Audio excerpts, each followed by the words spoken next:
Assalamualaikum warahmatullahi wabarakatuh. Perkenalkan, nama saya Zahra Felia Hermi dengan NIM 2506 1101 195 dari Prodi Penyuluhan Pertanian.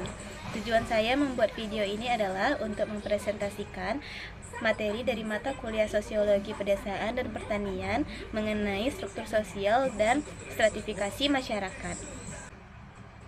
Baik, di slide pertama saya akan menjelaskan konsep struktur sosial dalam masyarakat pedesaan. Struktur sosial sendiri merujuk pada susunan pola hubungan yang relatif tetap dalam masyarakat. Di pedesaan, struktur sosial terbentuk dari interaksi yang berlangsung secara terus-menerus dan bersifat personal. Hubungan antar warga biasanya lebih dekat karena adanya ikatan kekerabatan, adat, serta ketergantungan ekonomi terutama di sektor pertanian.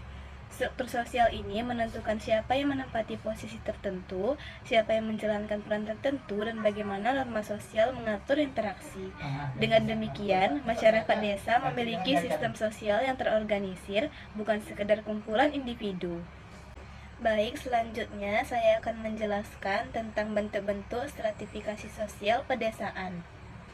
Stratifikasi sosial pedesaan menunjukkan adanya pelapisan sosial dalam masyarakat desa. Pelapisan ini muncul karena adanya perbedaan akses terhadap sumber daya dan status sosial.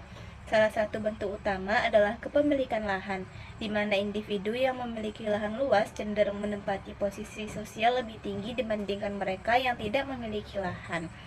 Selain itu, terdapat status ekonomi yang berkaitan dengan tingkat pendapatan, aset, dan kemampuan produksi.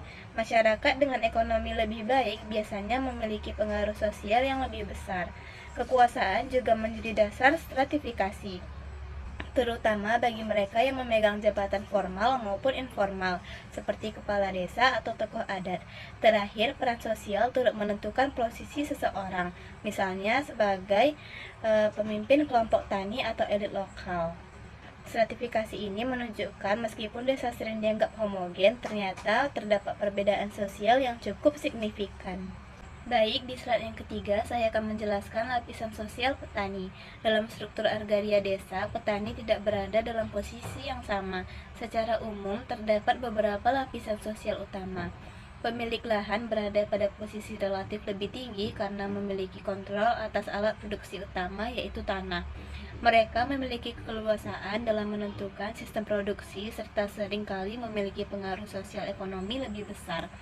Yang kedua, ada petani penggarap menempati posisi tengah. Mereka mengolah lahan milik orang lain melalui sistem sewa tanah ataupun bagi hasil. Posisi ini cenderung rentan karena bergantung pada pemilik lahan. Buruh tani berada pada lapisan paling bawah. Mereka menjual tenaga kerja tanpa memiliki kontrol atas lahan. Pendapatan mereka umumnya tidak stabil dan sangat tergantung pada musim tanam. Di luar itu, terdapat elit desa, yaitu kelompok yang memiliki kekuasaan formal maupun informal. Elit ini berasal dari pemilik lahan besar, aparat desa, maupun tokoh masyarakat yang memiliki otoritas sosial. Slide yang keempat, saya akan menjelaskan tentang hubungan antara struktur sosial, akses sumber daya, dan ketimpangan sosial. Struktur sosial sendiri sangat mempengaruhi bagaimana sumber daya didistribusikan di pedesaan. Individu yang berada pada lapisan sosial lebih tinggi biasanya memiliki akses lebih besar terhadap lahan, modal, teknologi, dan informasi. Sebaliknya, kelompok bawah sering menghadapi keterbatasan akses. Ketimpangan ini bukan hanya soal ekonomi, tetapi juga terkait peluang sosial. Misalnya, pemilik lahan lebih mudah mendapatkan kredit pertanian atau bantuan pemerintah dibandingkan buruh tani. Akibatnya, struktur sosial yang tidak seimbang dapat memperkuat ketimpangan sosial yang sudah ada. Dengan kata lain, stratifikasi sosial berperan penting dalam menentukan siapa yang diuntungkan dan siapa yang termarginalkan dalam sistem agraria desa. Yang terakhir, saya akan menjelaskan tentang dampak stratifikasi sosial terhadap relasi kerja, konflik, dan kesejahteraan. Stratifikasi sosial berdampak langsung pada pola relasi kerja di pedesaan. Misalnya, hubungan antara pemilik lahan dan penggarap seringkali bersifat asimetris.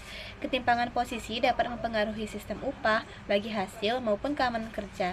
Ketimpangan ini juga berpotensi memicu konflik sosial, terutama jika terdapat ketidakadilan dalam sumber distribusi daya.